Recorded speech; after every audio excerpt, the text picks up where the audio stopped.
The Duplicate Life, Chapter 1, A Glitch in the System. Martha Davis, a meticulous woman of 72, cherished the quiet rhythm of her retirement in a charming Victorian home nestled amongst the ancient live oaks of Savannah, Georgia. Her days were a tapestry of comforting routines. Mornings spent tending her vibrant rose garden, afternoons lost in the quiet magic of books at the local library, and evenings often dedicated to long, heartfelt calls with her daughter, Clara, who lived a bustling life in Atlanta. Every month, like clockwork, her pension deposit from the Social Security Administration landed in her bank account, a comforting assurance of financial independence. She'd worked hard her whole life, first as a dedicated school teacher, then as a diligent librarian, and she valued every penny of her well-earned retirement. She prided herself on her organized life, her clear history, her impeccable records. So, when the official-looking envelope from the Social Security Administration arrived one crisp October morning, she opened it with a casual expectation of routine updates, perhaps a cost of living adjustment notice. What she found inside, however, sent a jolt of ice through her veins, chilling her to the bone. The letter was stern, formal, and utterly, terrifyingly bewildering. "Dear Ms. Davis," it began, its stark black print a stark contrast to the sunny morning. "Our records indicate an anomaly concerning your Social Security benefits. It appears that payments are being issued twice monthly under your Social Security number. One payment is correctly attributed to Martha Eleanor Davis. The second, however, is being dispersed under the name Eleanor Mae Thorne. This discrepancy requires immediate investigation and resolution." Martha read the name again, her eyes scanning the foreign syllables. Eleanor Mae Thorne. It hit her with the force of a physical blow, a punch to her carefully constructed sense of self. Not only was she supposedly receiving two payments, an astounding and potentially ruinous error, but one was under a name she had never heard of, a name that echoed with a distant, almost forgotten pang of something unsettling. Eleanor Mae Thorne. The name felt strangely familiar, yet utterly alien, like a tune she'd heard once in a dream, just out of reach. Her first reaction was utter confusion, quickly followed by a surge of indignant anger. A clerical error, surely, some colossal bureaucratic mix-up. Her life was an open book, transparent and uncomplicated. She knew who she was. This was simply impossible. She grabbed her phone, her fingers trembling slightly as she dialed the Social Security office's general number.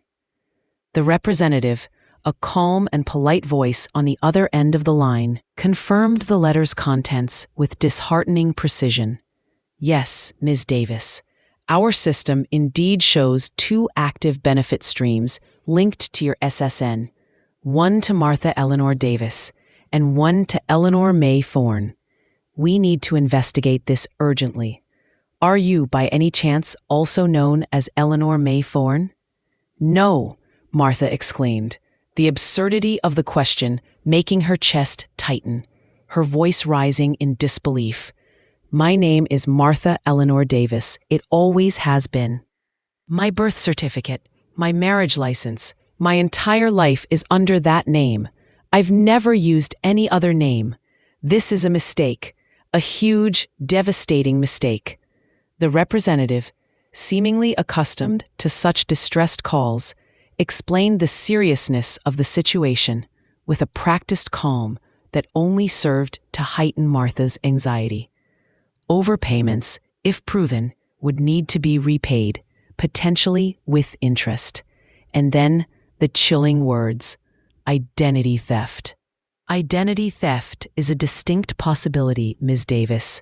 Someone may be fraudulently using your Social Security number."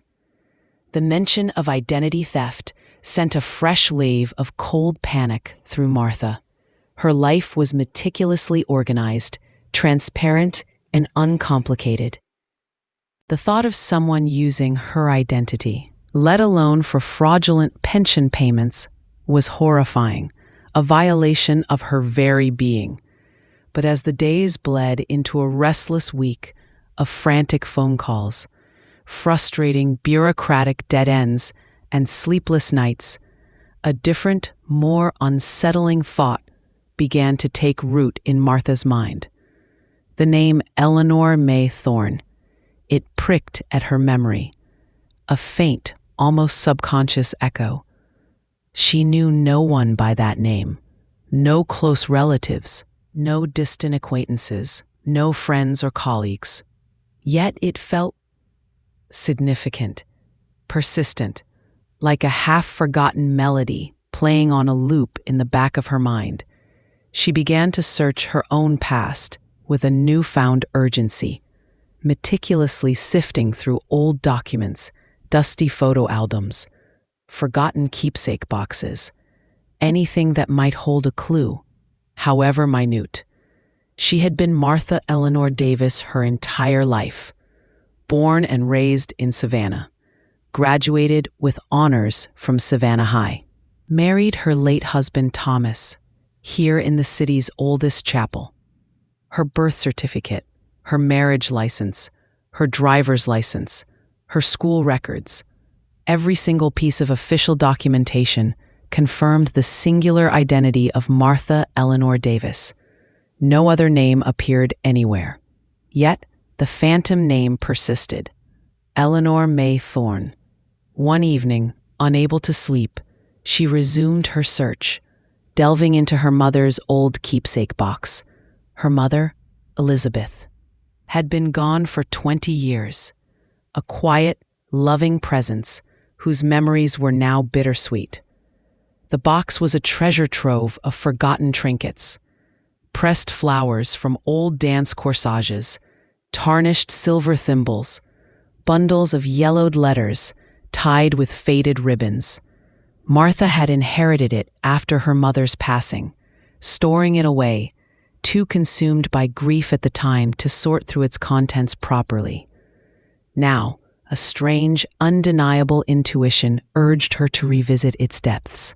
She ran her hand over the various items, a sense of quiet reverence washing over her, until her fingers brushed against something cold and metallic.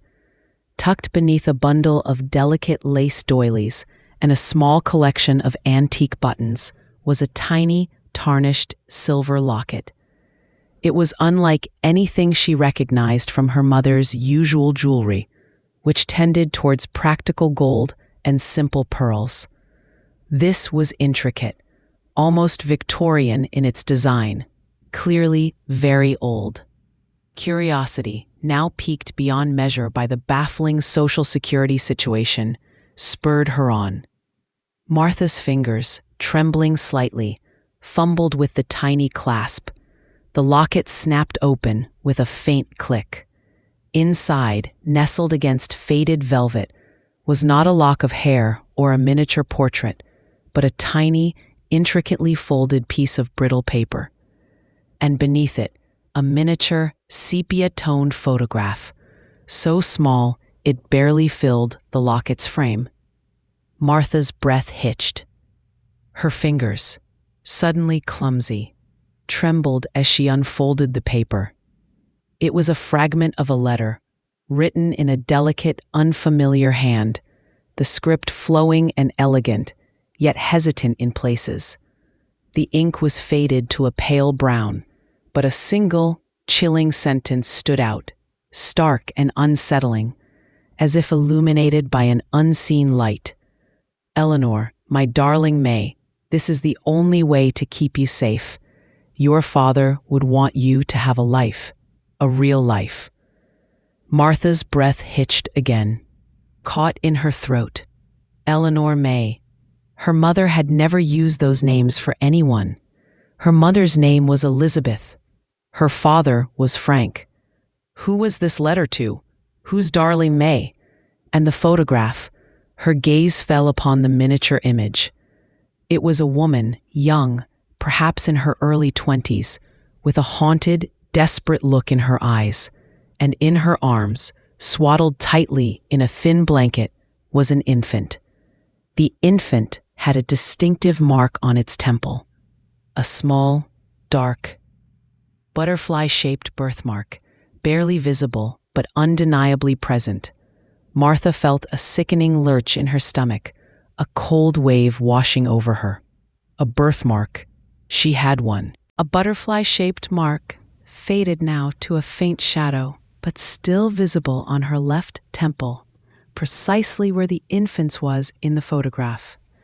The same distinct shape, the same location.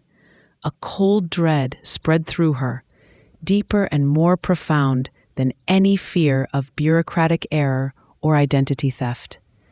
This wasn't a clerical error. This wasn't identity theft in the conventional sense. This was a secret, a profound, unspeakable secret, hidden at the very core of her own existence. The name Eleanor Mae Thorne wasn't random. It was connected to her, intimately, as if somehow she was not just Martha Eleanor Davis, but also, in some hidden, profound way, Eleanor Mae Thorne. And her entire life, her very identity, her 62 years as Martha Eleanor Davis, had been built on a foundation of a carefully constructed, elaborate lie. The comfortable, predictable rhythm of her retirement had been shattered by a whisper from the past, echoing through a glitch in the system. Chapter 2: The Whispers of a Double Life. The locket felt impossibly heavy in Martha's trembling hand, its cool silver a tangible key unlocking a door to a past she never knew existed. Eleanor, my darling May, this is the only way to keep you safe. Your father would want you to have a life, a real life. The words, etched on the tiny slip of paper, echoed in her mind, chilling her to the bone. And the photograph of the young woman, so clearly distressed, clutching an infant with that undeniable butterfly birthmark, her birthmark. The implications were too profound, too unsettling, too earth-shattering to fully grasp in that moment. Martha Eleanor Davis, that was her name. That was her identity. She had a birth certificate from Savannah, Georgia, dated 1953. School records, meticulously preserved. A marriage license to her beloved Thomas. A driver's license, a passport, a lifetime of memories, all validating that name. Yet the Social Security Administration, with its cold, unfeeling data, insisted on the existence of Eleanor Mae Thorne, and the locket suggested a terrifying, intimate connection. The comfortable reality of her 72 years was crumbling around her.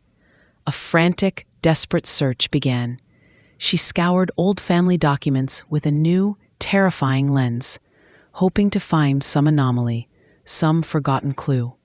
Her mother's diaries, mostly mundane entries about daily life, recipes, and social engagements, suddenly felt like a coded message, their silences screaming louder than any words. She looked for mentions of Eleanor or May or Thorne, but found nothing, not a single whisper. Her parents, Elizabeth and Frank Davis, had always presented a picture of impeccable stability, a loving, uncomplicated home. The idea that such a profound, life-altering secret could have been at the very foundation of her existence was shattering, a betrayal of the past she thought she knew. As she delved deeper, disjointed memories from her childhood, snippets of overheard gossip she'd dismissed as childish fancy, began to resurface with an unnerving clarity.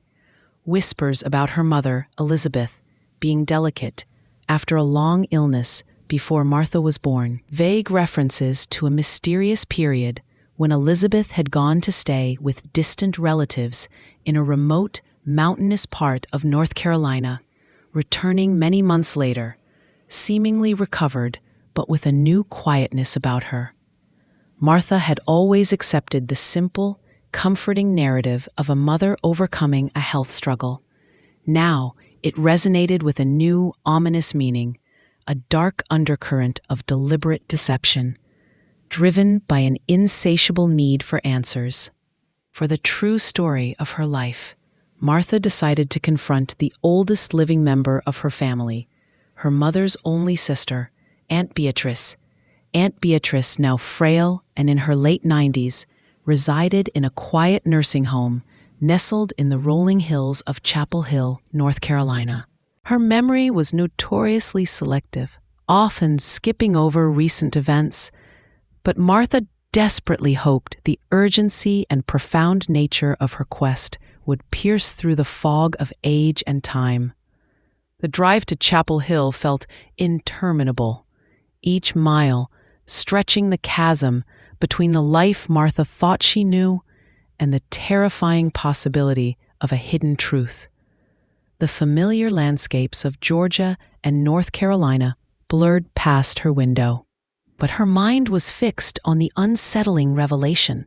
She clutched the locket in her pocket, its cool metal, a constant, tangible reminder of the immense weight of her discovery, a secret that had lived and breathed in the shadows for over 7 decades.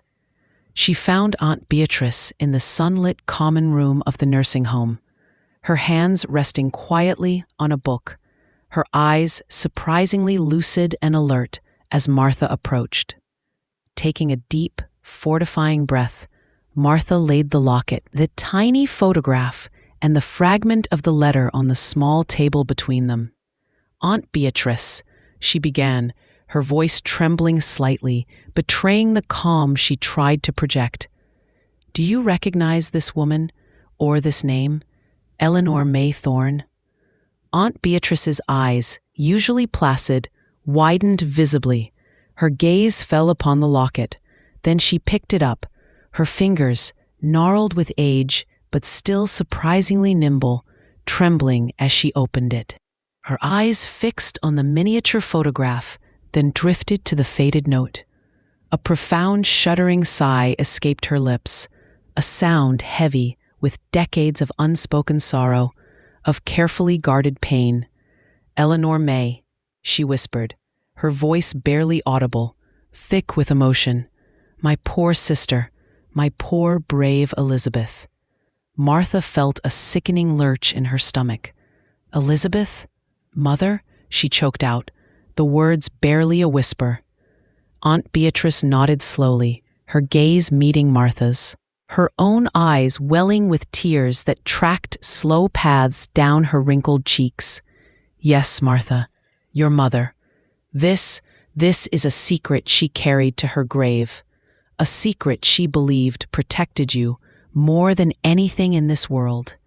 And then Aunt Beatrice began to speak, her voice low and raspy, weaving a tale that rewrote Martha's entire history, beginning not with her birth, but with the stark, unforgiving realities of the Great Depression.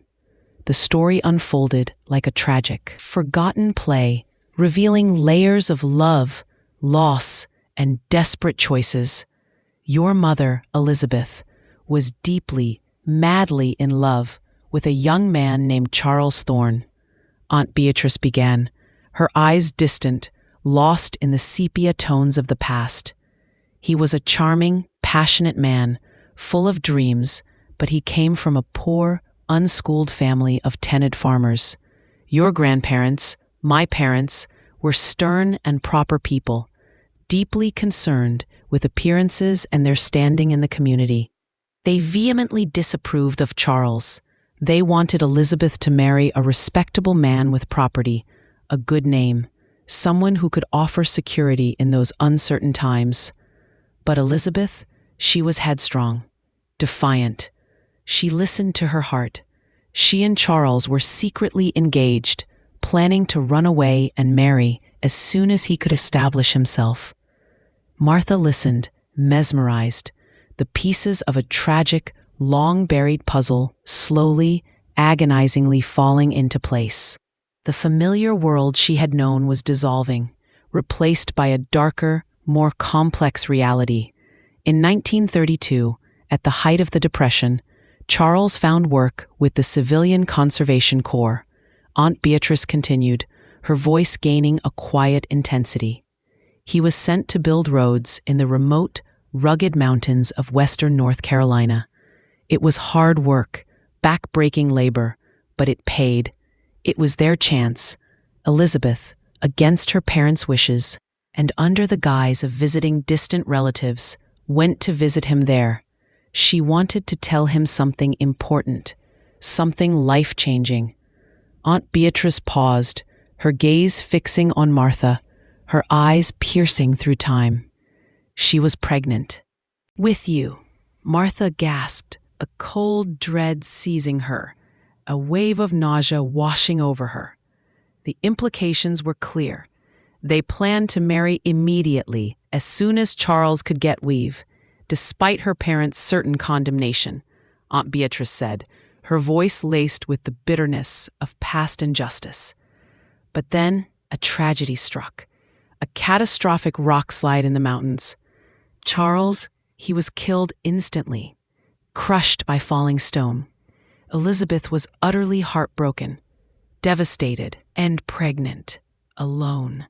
In a time when that meant utter ruin for a young, unwed woman, especially in their conservative community. Her parents, Aunt Beatrice continued, her voice hardening with the ancient anger of remembering, saw it as an unspeakable scandal, an unforgivable stain on their reputation. They brought Elizabeth back to their isolated farm, locking her away from prying eyes. They concocted a plan. Elizabeth would fall gravely ill. She would spend months in seclusion, and when the baby was born, it would disappear. Martha felt a wave of cold horror. "Disappear?" she whispered, the word hanging heavy in the air. Yes, they planned to give the baby up for adoption, to a family far away, perhaps even in another state. They swore Elizabeth to absolute secrecy. They told her it was the only way to save the family honor, to protect their name, and to save her own future, to give her a chance at a respectable life. But Elizabeth, she couldn't. When you were born, Martha, she saw that birthmark, that little butterfly on your temple. Charles had the same mark, a smaller version, a distinctive family trait. It was a sign from him. She couldn't give you away. She simply couldn't. Aunt Beatrice's voice broke, tears now flowing freely down her face. So she made a different plan, a desperate one, a brave one. She knew a kind, elderly nurse from a nearby town, a woman who often helped families in secret, bypassing official records for those in dire straits. The nurse agreed to help Elizabeth pretend to give birth to a stillborn child, to perform a fake burial, a desolate, empty ceremony. And then she helped Elizabeth take you, a tiny, newborn infant, to a different state, far away, to Georgia, to Savannah. And that's where she became Martha Eleanor Davis, Martha whispered, a profound, agonizing realization dawning on her, the pieces clicking into place with a horrifying precision. A new identity, a new life, for both of us. Yes, Aunt Beatrice confirmed, her eyes filled with tears, her voice a mix of sorrow and deep admiration.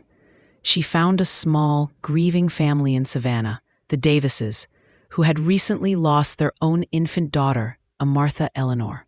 They were heartbroken, desperate for a child, for a way to fill the void. Elizabeth, with the nurse's discreet help, managed to create a new birth certificate, new records.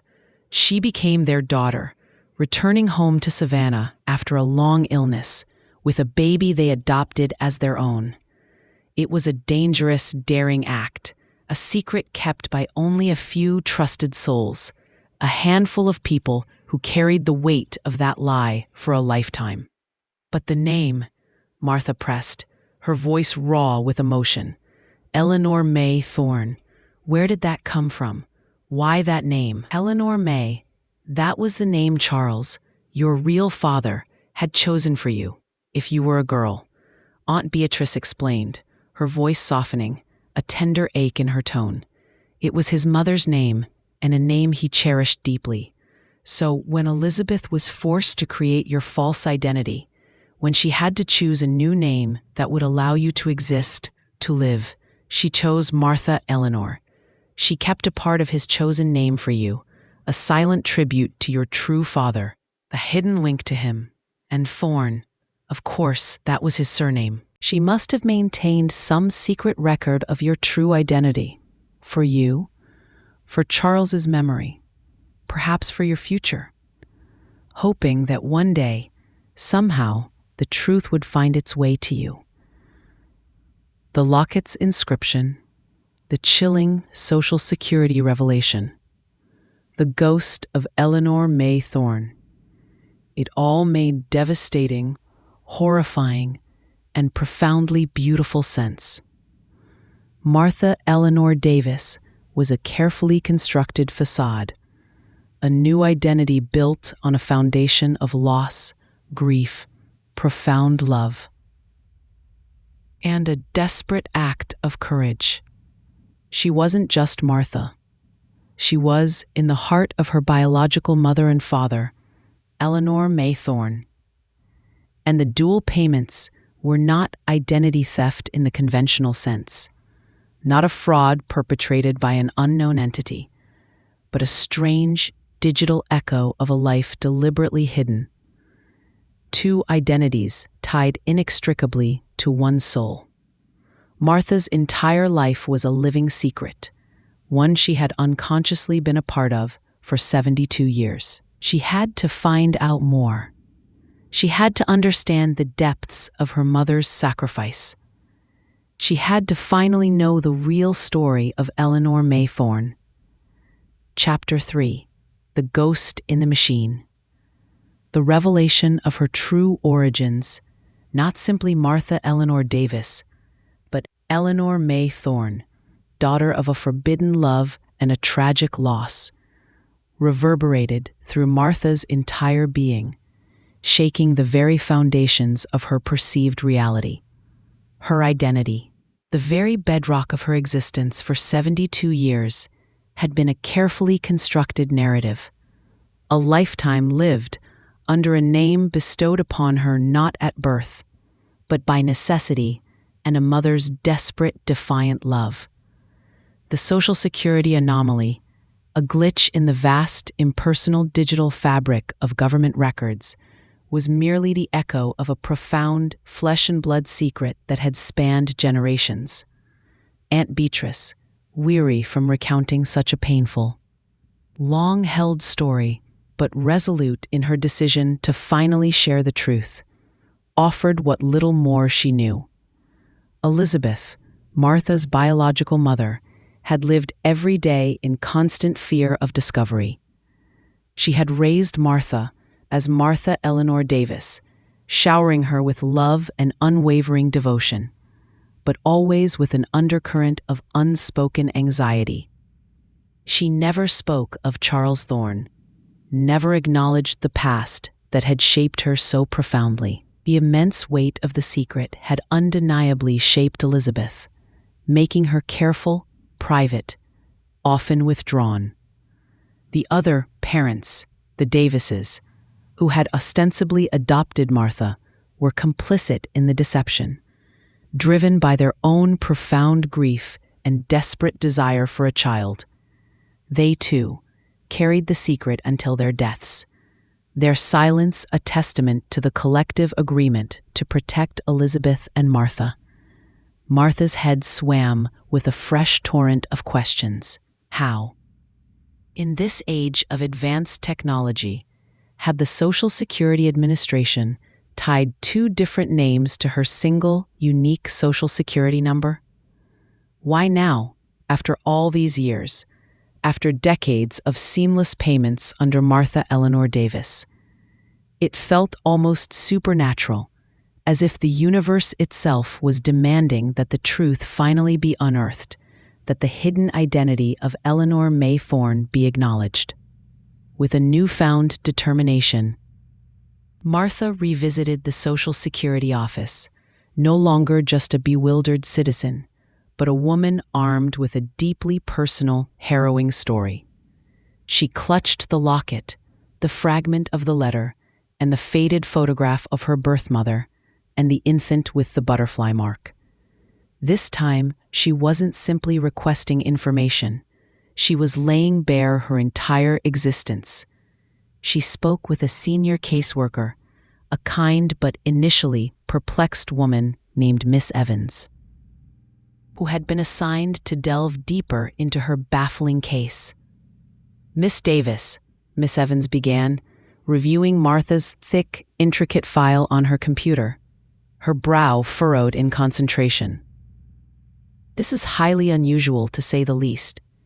Our system is designed to flag duplicate SSNs to prevent fraud. It's almost unheard of to find duplicate names on the same SSN, particularly for retirement benefits that have been active for decades." Martha took a deep breath, steeling herself, and explained her story. The Great Depression, the forbidden love between Elizabeth and Charles Thorne, the tragic accident, the desperate measures taken to protect her, an innocent infant from societal condemnation. She showed Miss Evans the tiny locket, the fragile piece of paper with its chilling inscription, the faded photograph of her birth mother, and the infant with the undeniable butterfly birthmark.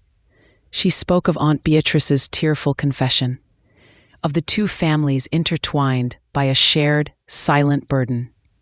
Ms. Evans listened, her professional demeanor slowly softening, her initial perplexity giving way to genuine awe, then profound sympathy. She examined the locket, peered at the tiny photograph, and reread the note, a visible tremor passing through her. She promised to delve deeper, to use every resource at her disposal to uncover the bureaucratic truth behind this deeply human tragedy. Days later, a call came, ringing with an urgency that Martha recognized immediately. It was Ms. Evans. "Ms. Davis?" Ms. Evans's voice was tinged with a quiet wonder, almost reverence, as if she herself had witnessed a miracle. "We found it. It's an incredibly rare scenario, a confluence of historical context and modern technology. It appears your original birth was indeed registered under the name Eleanor Mae Thorne in a very rural county in North Carolina in 1933. However, that record was almost immediately followed by a cancellation of birth certificate due to stillbirth, citing a fraudulent medical record and a clerical error in the original filing.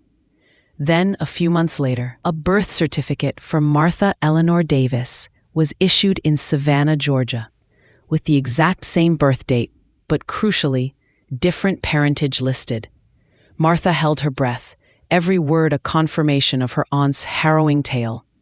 "The key, Ms. Davis," Ms. Evans continued, her voice gaining a note of scientific fascination, "lies in the biometric data. Both birth certificates, despite the different names and listed parents, contained identical, unique biometric data, a specific set of infant footprints, and a precise description of a birthmark. In the 1930s, such records were often handwritten, prone to human error, and the system for cross-referencing them across state lines was rudimentary at best. The Social Security Administration relies heavily on these underlying vital records. Only very recently, with the implementation of a new, highly sophisticated biometric cross-referencing system, part of a nationwide effort to combat modern identity fraud, did these two seemingly separate identities, sharing identical unique markers, finally get flagged. Your active Social Security number, tied for decades to Martha Eleanor Davis, was inadvertently linked to this dormant, older record of Eleanor Mae Thorne. The system detected a duplicate individual receiving benefits, even though it was the same person with a hidden past. It was the ultimate digital vindication of Aunt Beatrice's story, a technological confirmation of a deeply human secret. The duplicate payments weren't a fraud in the malicious sense.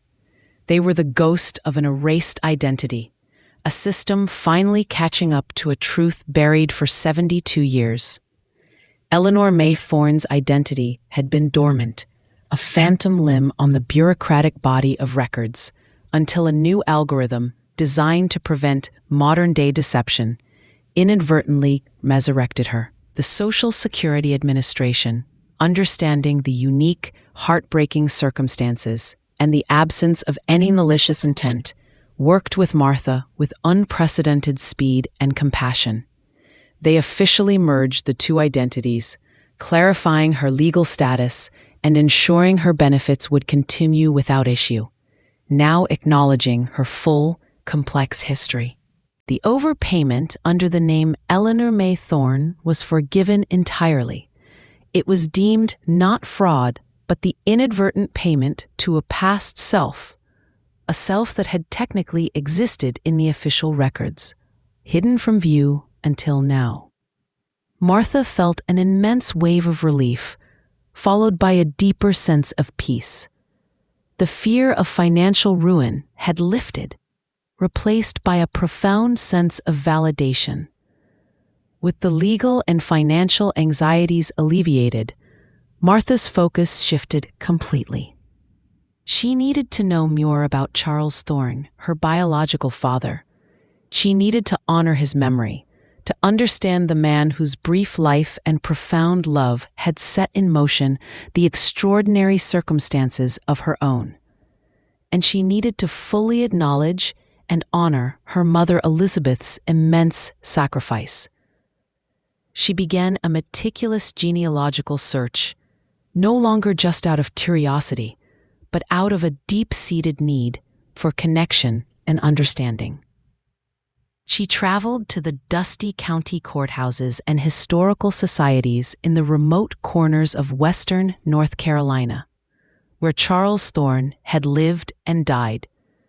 She painstakingly combed through old land deeds, census records, and local newspaper archives.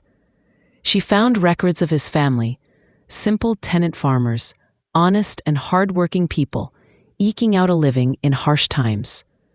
She found his grave, a small, weathered stone, half covered by moss, in a forgotten, overgrown cemetery on a remote hillside. The inscription was simple, poignant.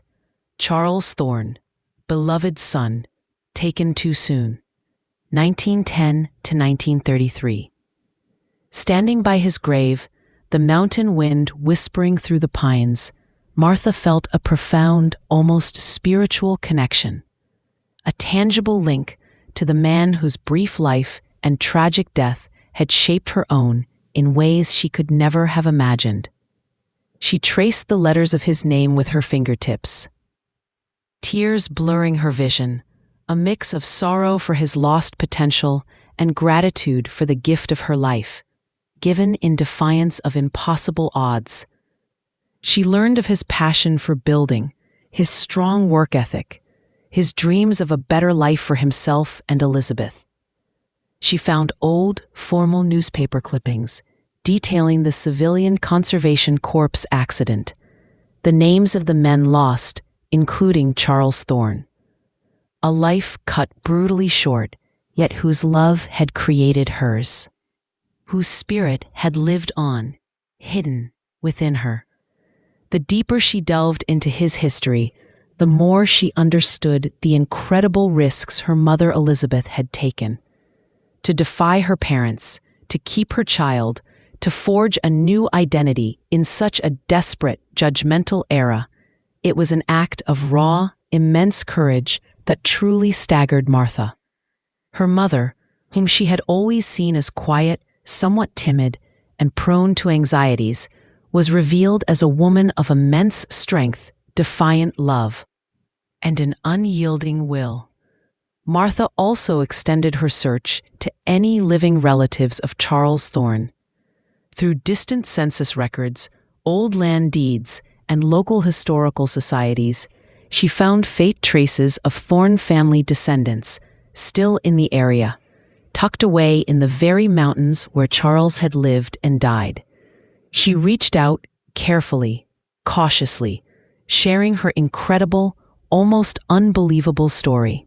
Armed with the locket and the documented evidence from the Social Security Administration, she found them, distant cousins, some in their 80s and 90s, who, like Martha, had heard vague whispers of a family tragedy, of a Charles Thorne who had disappeared from their lineage, but nothing concrete. When Martha presented her evidence, the undeniable birthmark, the precise dates, the intertwined narrative of two families and one hidden life, they were stunned. Then, deeply moved, slowly, cautiously, they welcomed her, a previously unknown branch of their family tree, into their circle. Dinners were shared, old family stories pieced together, and a new, vital connection forged. Martha, no longer just Martha Eleanor Davis, living a seemingly singular, uncomplicated life, but Martha Eleanor Davis, who was also, profoundly and completely, Eleanor Mae Thorne, daughter of Charles Thorne and Elizabeth, felt a profound sense of peace settle over her. Her identity wasn't broken or fractured by the revelation. It was expanded, enriched, made whole.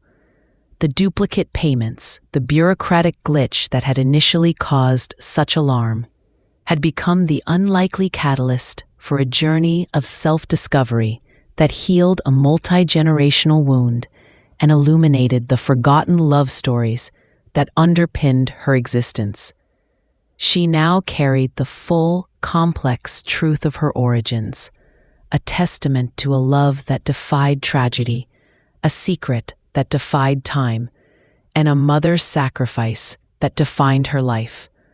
Her retirement, once a quiet rhythm of familiar routines, had transformed into an extraordinary odyssey of rediscovery, proving that even the most mundane official letter can hold the key to the most profound personal revelations, unveiling the echoes of a past that refused to remain silent.